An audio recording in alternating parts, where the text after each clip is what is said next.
Hey, what's up, everybody? It's Will with Schedule Fly, and I'm excited to have Amie Gehlert on the phone today. She's in Oklahoma City. She is Chef de Cuisine for Barrios Fine Mexican Dishes, which is a part of a Good Egg Dining.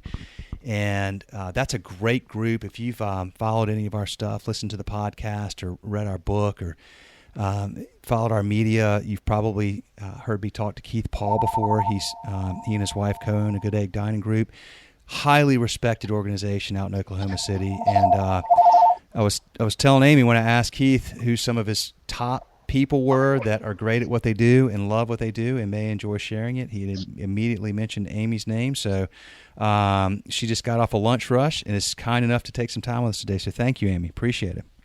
Thank you so much for having me.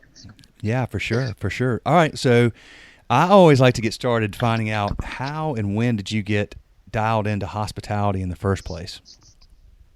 All right. Years ago, I was about 16 years old, and I had my very first restaurant job as a busser at a little steakhouse in Ponca City, Oklahoma.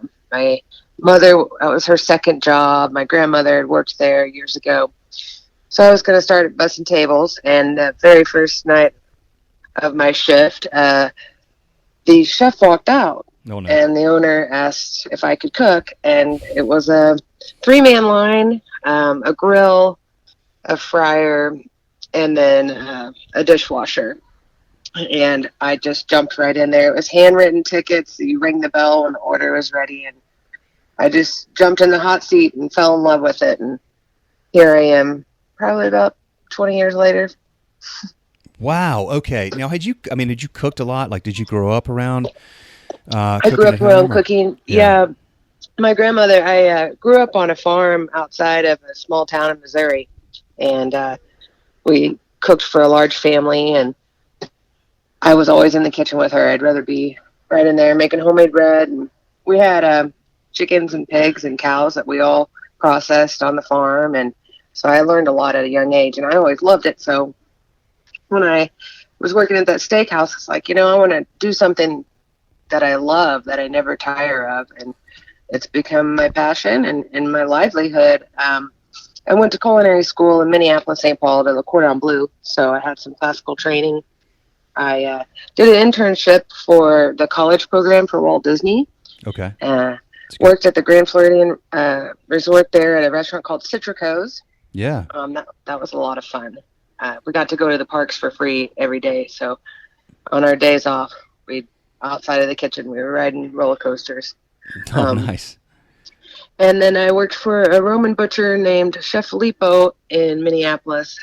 He ran a restaurant called Osterio Inoni's, and he was a Roman butcher. And so I got to brush up on my butchery skills and make fresh pasta. And doing the fresh fish in the kitchen, you were the gnocchi maker, so that you had really, really good toned forearms because you had to make batches of gnocchi every day. But I learned a lot there. But yeah, that's just kind of a brief history on how I got to where I am today. Well, so clearly, I mean, it's fortunate that you figured this out early on. So many people spend so much time trying to figure out what they really want to do or what's meaningful to them, and clearly that's meaningful to you. And the fact that you stepped in there as a 16-year-old who was coming to bust tables and started cooking is huge. And being willing to step into a new or uncomfortable situation is a great skill set. So I applaud you, especially at that age. But although I bet you've probably had to do that in hospitality, there's probably been other times where you've had to do that, I imagine, over the years. Definitely. There's a book called Daring Greatly that I once read, and one of the main topics of that book is vulnerability. So okay, and it being a positive thing and not something to fear. So that's kind of, as a young adult, I think a lot of people experience that. Everybody once started at the bottom. So you once were vulnerable and you once didn't know how to do your job. So thinking about it that way really helps, especially when you're training other employees to be like, yeah, so-and-so is really great on the grill, but he wasn't always that great, so everybody's got to start somewhere. Jump in there if you want to. Yeah, for sure, for sure. I mean, it's a great, it's an uncomfortable thing for a lot of people. But when you're able to have that mindset, you've got to have the confidence to do that. But my guess is the more you do that, and the more you think that way, and the more you do that, the more you realize it. All right, here's another situation. I'm not real comfortable. I don't really know what I'm going to do, but I'm going to jump in, and it probably gets a little bit easier each time, I would guess. Definitely. And in my latter years here as a chef, I've really focused a lot on my people skills and managing and coaching. And the support is the biggest step. And every restaurant's different. And I've worked for a lot of different concepts and different companies. But just trying to just know that to teach my employees that I support them, whether it's in the restaurant or outside. I'm there for them. If they need something, to know that they can trust me. I respect them as a person and I'll help them. I'm never going to set them up for failure. And I try to just give them the best tools that they need to do their job so that they're happy when they're here. And you get a lot of great outcome when you put in that effort, I feel. I agree. And I want to ask you about something because you did. I mean, you started at the bottom. I mean, coming in there as a busser, if you will. But you've probably done almost everything in a restaurant now. And you also went to culinary school. I'm curious. Do you have folks? Because I hear this sometimes, Amy. Not all the times, but I hear sometimes that folks these days sometimes want to start higher up in the organization than maybe they probably are really ready for. I'm curious if you all see that any, and I'm curious how much value you place on starting at the bottom of the rung, if you will, and why that's important. Yeah, I think that's kind of like a structure that was established years ago in France and the brigade system of like you've got to always start at the bottom. But I think that if you've got the right mindset and a positive attitude, that you come in here and you might not have any experience, but I've hired people and not put them, starting out in the dish pit. I've put them right on the line and they adapt and they're quick learners and, maybe that's easier for them to start out on a pantry station. But I'm always open for giving them the opportunity. Out of culinary school, most people times you graduate and the instructors or career services aren't giving that clear direction of like, hey, you just paid a lot of money for an education that you're going to graduate and probably make, above minimum wage or at minimum wage for quite a while. I think that'd be important if we could, if schools would be more clear on that, like what the outcome is financially for a future in the culinary business. But also too, if you set your mind to it, I mean, you're not going to make a lot of money, but you can make ends meet. Well, it's an interesting thing. I wanted to ask you about that because it is. I mean, education everywhere and in every domain is. I mean, it's just becoming more and more expensive. And so when you invest that kind of time and money into culinary school, I can understand why you would expect to come out with a pretty lofty position and good income. That can get challenging, I would imagine, for some folks. Definitely, we have a couple schools here in Oklahoma City, and I've had some really good eggs come out of there. But it's all about how invested the student is. Yeah. In anything, I mean, if you're invested, you're going to make something out of it. But I think that it definitely is, in my opinion, a little overpriced. I think that people could get more hands-on experience in this field for a lower rate or actually get paid for it. I think that would be a better route to go. Well, I wanted to ask you because you have a unique perspective of having been to culinary school and so you've had that experience, so you've seen both sides. But, if you take what it costs nowadays, so both in the dollars you have to invest plus the time you're not working, and then there's so many great folks out there today like you that, are doing a great job of teaching people. I mean, if you could do it now, would you still go to culinary school, do you think? Or do you think you'd try to go, straight on and just learn by trial and error and work hard? It's probably a tough question to answer. I don't know. I mean, there is no right answer, but. Well, thank you, Will, for that compliment. I would think that if it would be affordable and within my budget, if I could go back to school just to learn anything more, whether it be the business side or anything more about what in my field, I think I would totally go back to school. Yeah. One thing about being in the restaurant industry is you don't have a lot of spare time. So Yeah. it would probably alter my current position. I remember when I first started going to culinary school, I had never been to Minneapolis before in my life, but for some reason, the universe was directing me towards the little cordon bleu there. And I was 20 years old. And it was a really big step in my life, and I just made the most out of my school. I got a job at the Rocky Mountain Chocolate Factory at the Mall of America. So I would take the light rail train down to the Mall of America, make all the fudge and the caramel apples every morning, and then go to school, and then I had a night job. And Oh, wow. I did that for 2 years.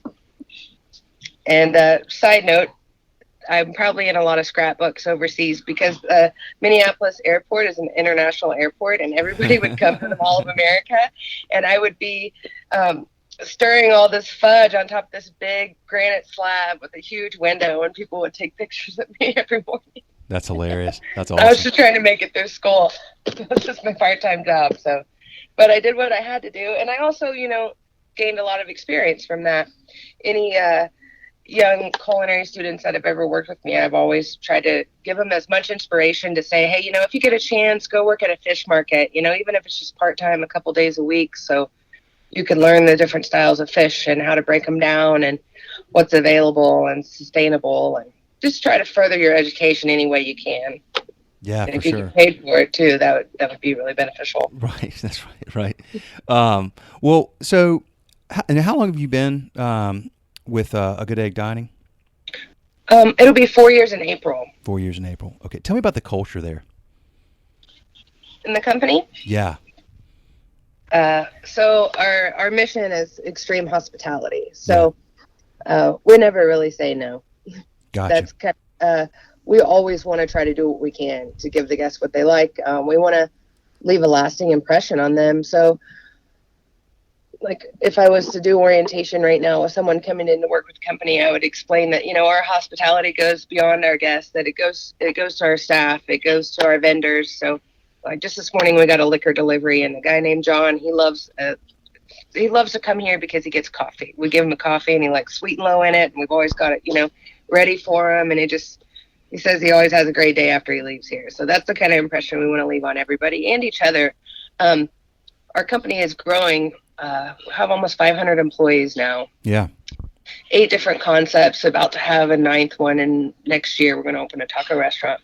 But even with our management across the board in other restaurants, we're all pretty close because, we're living the same lifestyle. So we support each other. It's really nice to, if you're running low on something, you got another restaurant that it's not like, oh, you didn't do your job right and you didn't order properly. It's like, of course we have something you can use, Here's a coffee for you. Like, it's a really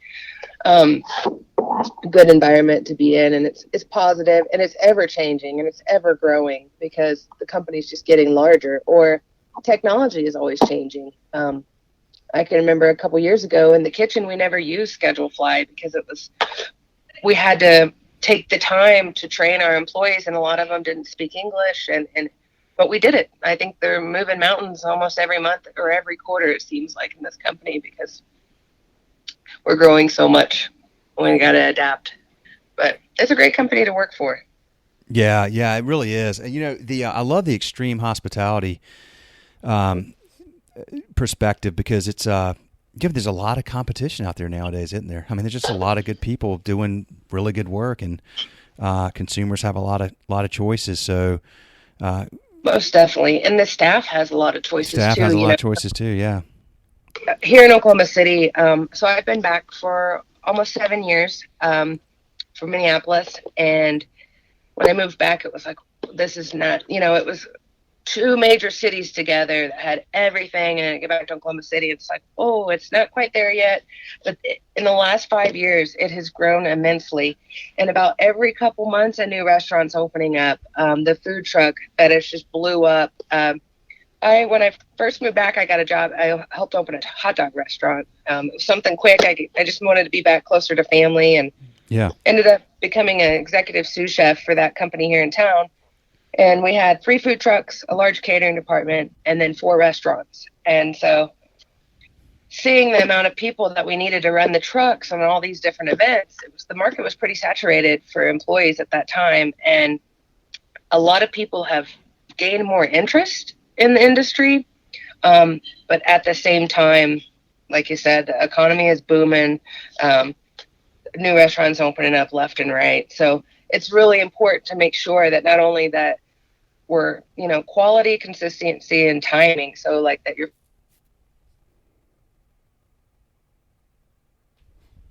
Hey, Amy. Hey, folks, I may have lost her, so I'm gonna call her right back. The quality of Oh, your food and the morale of your employees.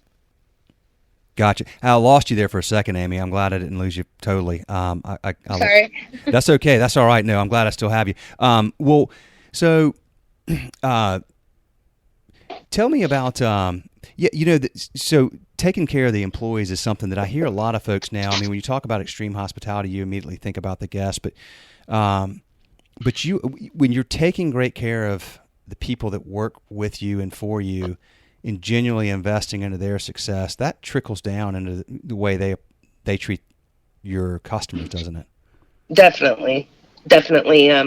There's a lot of times where it seems like there's a barrier between front of the house and back of the house, but one, like getting everybody on the same page and knowing that everybody is held to the same standard, especially when it comes to accountability. It doesn't have to be a negative thing, but also understanding that, the servers might look back and be like, oh man, the cooks have to work in that hot kitchen over the hot equipment, the hot grease.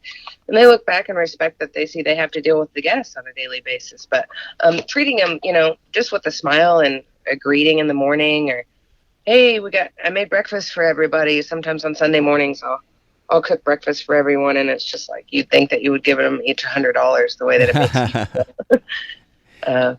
But that's what it's all about. And a little bit of that goes a long way. And like you said, it is contagious, and it spreads. No, absolutely, absolutely. Let me ask you this, just generally speaking, I mean, what gets you fired up the most about hospitality? I mean, you've been doing this a long time. It was clearly something you were meant to do. It comes natural to you. But what do you enjoy the most about it? At the end of the day, like, what do you typically look back on and just makes you smile?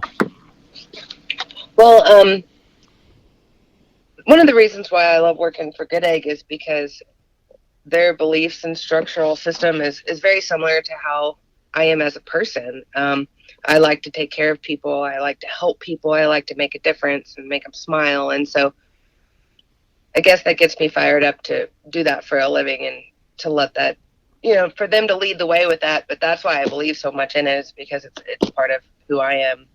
And it's the closest thing that I've gotten in the culinary industry in all the years I've been doing this, to pretty much be so similar to what I want if I was to run my restaurant. I want Gotcha. to feed everybody. Yeah. Well, listen, Amy, that's a good thing to find. That sometimes can be hard to find. Somebody that you're a part of their thing, but they're aligned with how you would do it. So that says a lot about the folks that, Keith and his wife and the folks running that group. And I congratulate you for finding that. And by the way, glad you're, I'm sure Minneapolis is great. I've been to Minneapolis. It's a tough place to be in the wintertime, isn't it? Yeah. Well, it has its ups and downs. I think that people up there just love to be outside. So it's all seasons. The lake is frozen in the winter, and so people are out there kiteboarding and snowboarding on the lake, Oh my on the gosh. frozen lake. And then summertime, they're doing the same thing. So they're really active, and their culinary scene is just outrageous. And there's such a diverse culinary scene there. I miss that. But there's also, looking here in Oklahoma City, it's really growing here, and it's cool to be a part of it and see it grow. And I remember a couple years ago when I worked for that last company, and our food trucks were like one of the first ones. So like I got to help be a part of that, and pioneer it towards the city, and the health department, because, it was something new to all of them. They didn't know what regulations to set in place, but it was already kind of happening. So Yeah.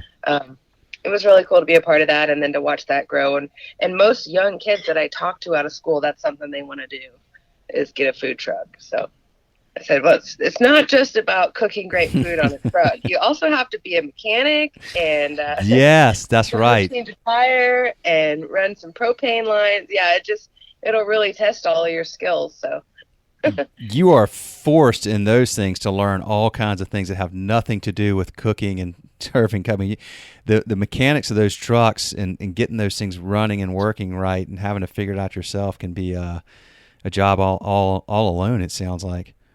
Well, and that's, I think, any chef's position, really, not just with someone on a food truck, because I had a pipe dream once before that it would be great for a company or a culinary school to have, engineering or a mechanical class to talk about gas lines or changing a thermocouple on a fryer, or, how to change fuses on certain things, or electrical systems. And if that was instilled in a lot of chefs, I think you could save some money in a restaurant down the line. Time, money, headaches. I mean, all of it. Yeah, that's a great point, because that stuff is. I mean, you're working that equipment hard day in and day out. So there's always things that are happening. So that's a good point. That's a great point. It really is. Well, listen, you were very kind to take some time to do this today, and I really appreciate it, and I appreciate the chance to serve y'all. I love your group. I love the organization. You are doing great work out there, and you are certainly a very well-respected organization in Oklahoma City. So thank you very much for doing this and inspiring folks and educating folks that are listening, and just investing your time into this. I really appreciate it, and I value that time. I know it's important, so I'll let you go, but I do truly appreciate you doing this. Well, thank you so much, Will. It was great to be a part of it, and we appreciate you. And Schedule Fly helps us every day to stay on track and remind us of birthdays and remind us of where we're at and what day it is and who we're supposed to be looking for. So thank you for that. Oh yeah, absolutely. We're happy to serve you. I appreciate it. Thank you for saying that. I'll let you go, Amy. And if you ever need anything, you know where I'm at. Always happy to help. Back at you. Thank you so much, Will. Have a great day. You too. Take care. Bye-bye. Bye.